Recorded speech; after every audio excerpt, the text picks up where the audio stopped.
Hello, I'm Stu Smith, and this is a plugin demo video for audiopluginguide.com. It's actually my first for audiopluginguide.com, so I hope you enjoy it, and I hope you like it enough to subscribe to the YouTube channel and watch the website and, get on all the social media channels that there are going for Audio Plugin Guy. I'll say it again. So we're starting with one of my favorite plugins.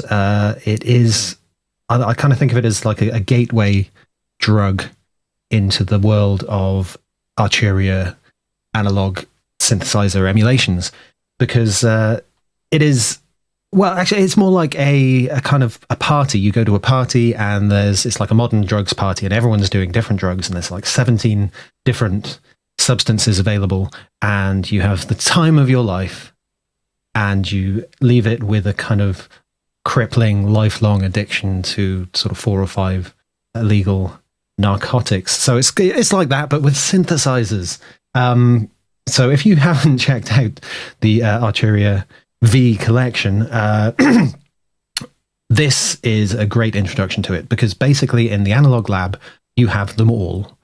And the only limitation is that you can only have access to a certain number of presets for each of the synthesizers that are available. Whereas if you buy each one individually, you can fully tweak and program them as much as you like.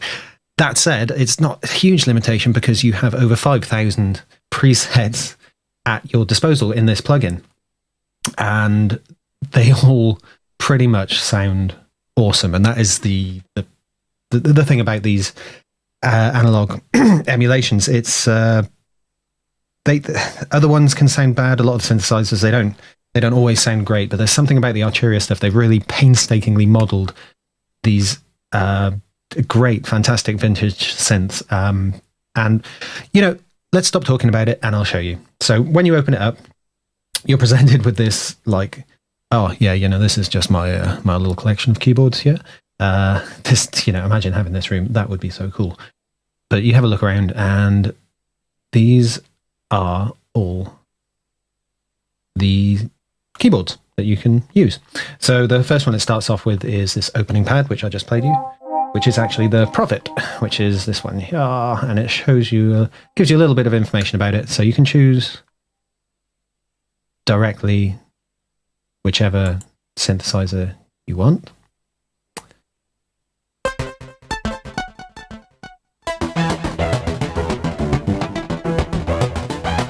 Oh, yeah. And, yeah, I mean, it's just a playground, really. You have all of these here. I'll go through them just so you can see them. So you've got the B3, King of Electronic Organs. You have the ARP 2600, which you just heard a bit of there. You have Solina, which is a lovely sort of string type organ type thing. And then we have the Jupiter, or Jup 8, which is another classic synth. I mean, they're all, I don't have to say it. Each one of these is a renowned classic synthesizer. If you're into classic synths, you're going to either love or hate this software, because it's not hardware, but it still sounds awesome. So sorry about that.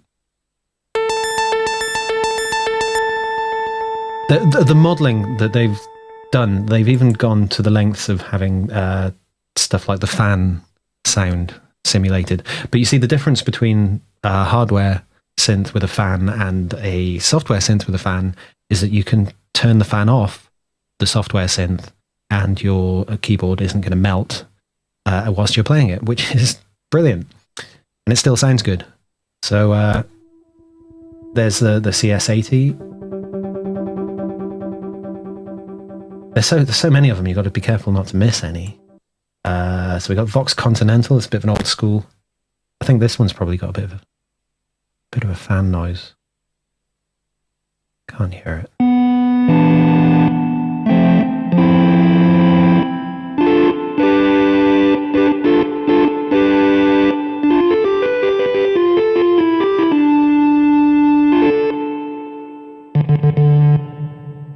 It's just such a lovely kind of realistic breathy sound to it. And note here that I'm just clicking on them and it's loading up the first preset that's there. Oh, the whirly, of course.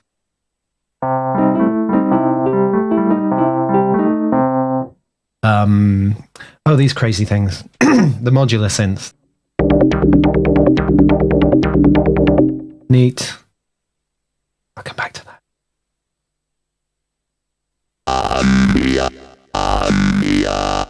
Apparently that's saying Arturia. Arturia, yeah, whatever. This is the Farfisa. I love this one as well. See, these aren't just synths that you'd use for like electronic music. They're ones that you can use for all kinds of genres like pop and rock and, you know, progressive metal masterpieces, whatever. There's a place for these lovely sounding synths in almost everything. So we go back to the Prophet, which it starts with, which is a classic. You kind of 80s horror movie type synths and all that stuff. Then we've got the synth clavier, which is another. It's just, everyone is just amazing. That's one thing I just love so much about this.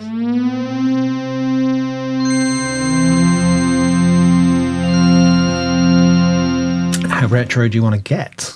Did I miss this one? Yeah, I did. The Matrix 12.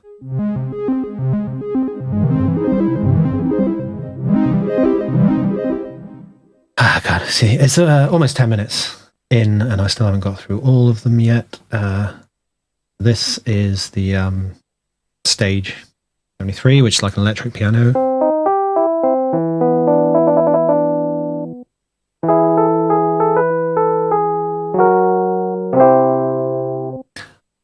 I'm playing on one of these tiny little kind of 2-octave keyboards, so I'm fairly limited in what I can play for you, but you get the idea.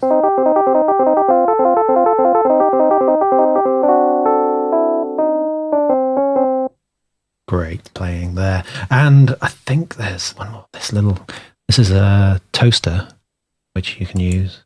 Not really, it's actually an SEM, which again is just such a lovely little sounding thing. Oh, yeah.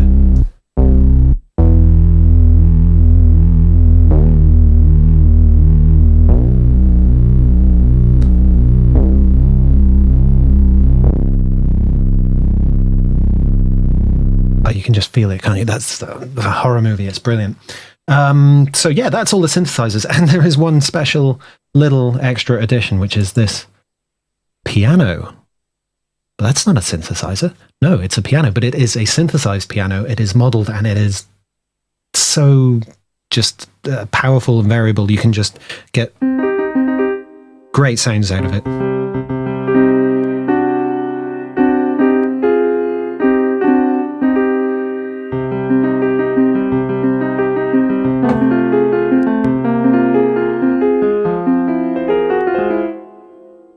And if you can actually play, it's even better. So I think that was a quick run through of everything. So there are 17 different synthesizers that you can have access to via this one plugin, which is actually I think the cheapest one possibly, because it's limited by that fact that you can't really adjust everything, all the little tweakable dials and knobs and rerouting and all the kind of cool like in-depth stuff you can get into, especially with like plugins like the modular, is it's not available, but there is some of it available. I don't know if you've noticed here. These things here. What are these? These are basically a limited amount of dials which are linked to some of the available settings in the full plugin. So even though you're limited, you're still actually being allowed access to some of this stuff. So you still have the opportunity to adjust things like cutoff filters and attack times and the amount of chorus that you've got in there. And it changes for everyone. So these have actually been programmed in to match the preset. So the preset actually isn't just the sound, it's all these variables as well that you can play with. You've got the pitch wheel, of course, and the mod wheel. Sometimes they don't do anything.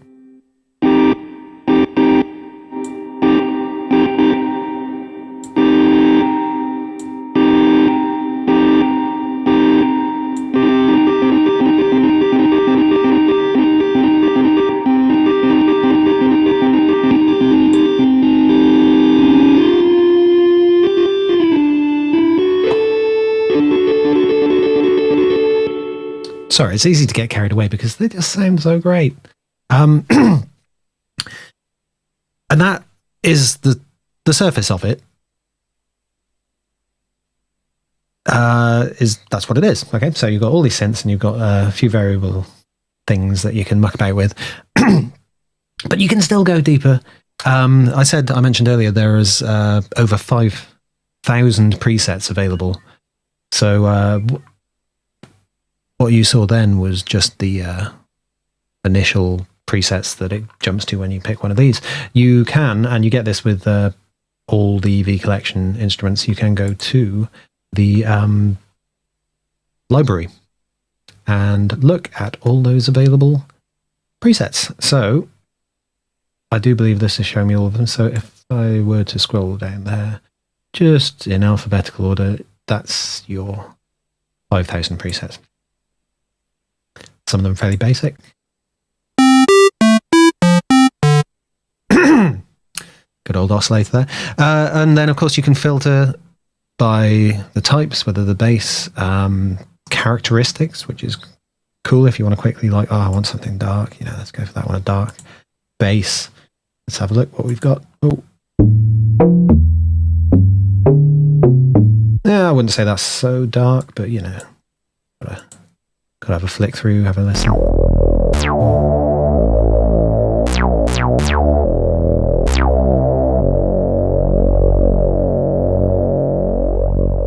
That's a bit darker. Nice. So yeah, there's all these characteristics and all that stuff, or you can filter them out by just the instruments you want. So what was really cool, the ARP 2600. If you just want to look at the presets available on that, you can do that. And bit of noise, always useful. Just trying to find you a cool arpeggiator kind of thing. Sure, we can find one. Oh, because they've got types down here, so let's look for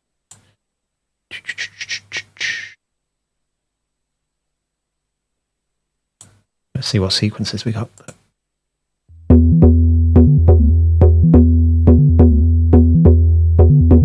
So some of them are monophonic, so they only need one note. There should be some which are kind of chord based.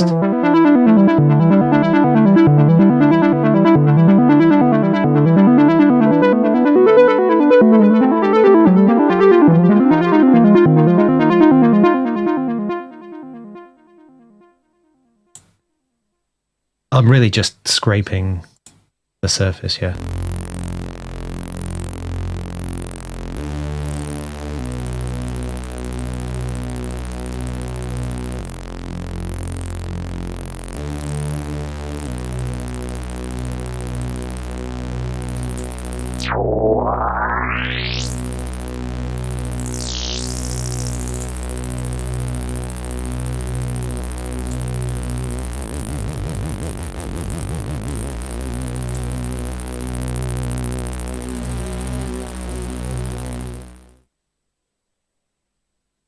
So much fun. Really is a lot of fun to be had there. So, you could spend all day, you could spend weeks playing around with this. And this is just the analog lab. This isn't all the plugins. Or is it? You see, if you actually buy one of the full instruments, it becomes available to you in Analog Lab. So, for example, I've got a license for the Vox Continental. If I go back to my my library, you can, up here, there's a few buttons. The icons, I don't know. They're not the most obvious icons, are they? But it tells you down the bottom what's going on. So this actually gives me the opportunity to edit the instrument. And if I click on this, hopefully it won't crash.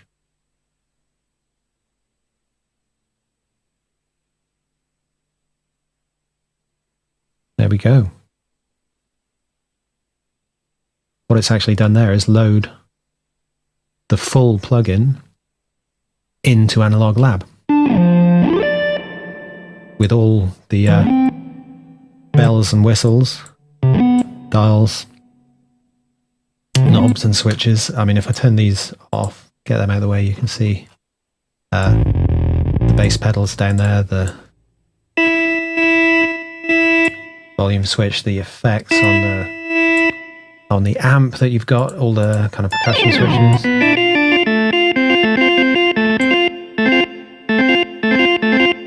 I remember a few of these things are already fixed through to here. But the great thing about this is,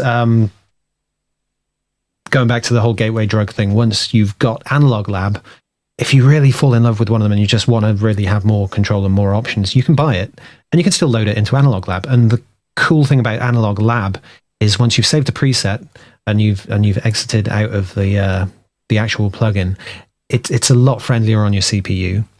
And that preset, if you've saved it to your library, is now available to you in Analog Lab without loading up the full plugin.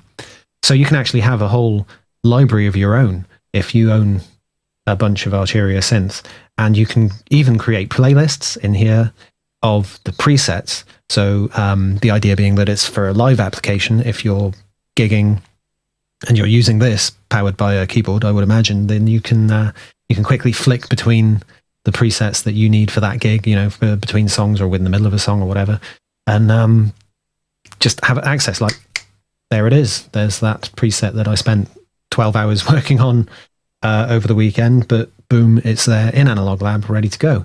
I've just hit 20 minutes. I was going to try and keep it to 20 minutes. So I hope that's given you a good overview of the Analog Lab, the pros and cons. I mean, it's mostly pros. The sounds are awesome. The presets are awesome.